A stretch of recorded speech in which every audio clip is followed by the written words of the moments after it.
AG ನ್ಯೂಸ್ಗೆ ಸ್ವಾಗತ.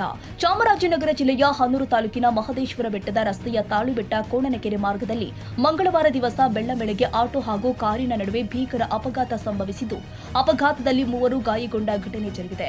ಚಾಮರಾಜನಗರ ಜಿಲ್ಲೆಯ ಹನೂರು ತಾಲೂಕಿನ ಮಹದೇಶ್ವರ ಬೆಟ್ಟ ಕಡೆಗೆ ತೆರಳುತ್ತಾ ಇದ್ದ ಆಟೋಗೆ ಮಾದಪ್ಪನ ದರ್ಶನ ಮುಗಿಸಿ ಎದುರಿನಿಂದ ಬಂದ ಕಾರಿಗೆ ಕಾರಿನ ನಡುವೆ ಡಿಕ್ಕಿಯಾದ ಪರಿಣಾಮ 3 ಈ ಅಪಘಾತ ಸಂಭವಿಸಿದೆ ಎನ್ನಲಾಗ್ತಾ ಇದೆ.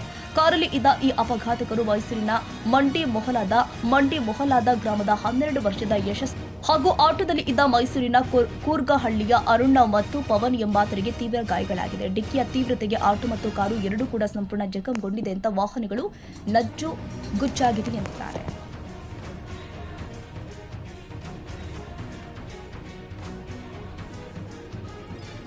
ಕನ್ನಡಿಗರ ಮೆಚ್ಚಿನ ನಿಮ್ಮ ಎಜೆ 24/7 ನ್ಯೂಸ್ ಕನ್ನಡ ವಾಹಿನಿ ಇದೀಗ ಟಿವಿಯಲ್ಲಿ ಲಭ್ಯ. ವೇಳೆ ನೋಟಿಸ್ ಕೊಟ್ಟಿದ್ರೆ ವಾಪಸ್ ತಗೋತೀವಿ. ಇವತ್ತು ವಕ್ಫ್ ಪ್ರಾಪರ್ಟಿ ಅಂತೇಳಿ ಬರ್ತದೆ ಅಂತ ಹೇಳಿದ್ರೆ ರೈತರು ಬೀದಿಗೆ ಬದಲು ಏನ್ ಮಾಡ್ಬೇಕಾಗತ್ತೆ? ಯಾರು ವೋಟ್ ಹಾಕಿಲ್ಲ ಅಂದ್ರೆ ಗ್ಯಾರಂಟಿನೆಲ್ಲ ಸ್ಟಾಪ್ ಮಾಡ್ಬಿಡ್ತೀವಿ.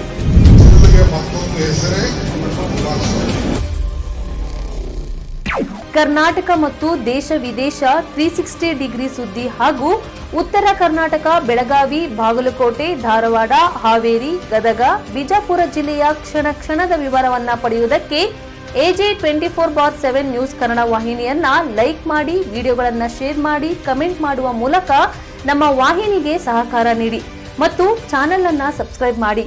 ಧನ್ಯವಾದಗಳು.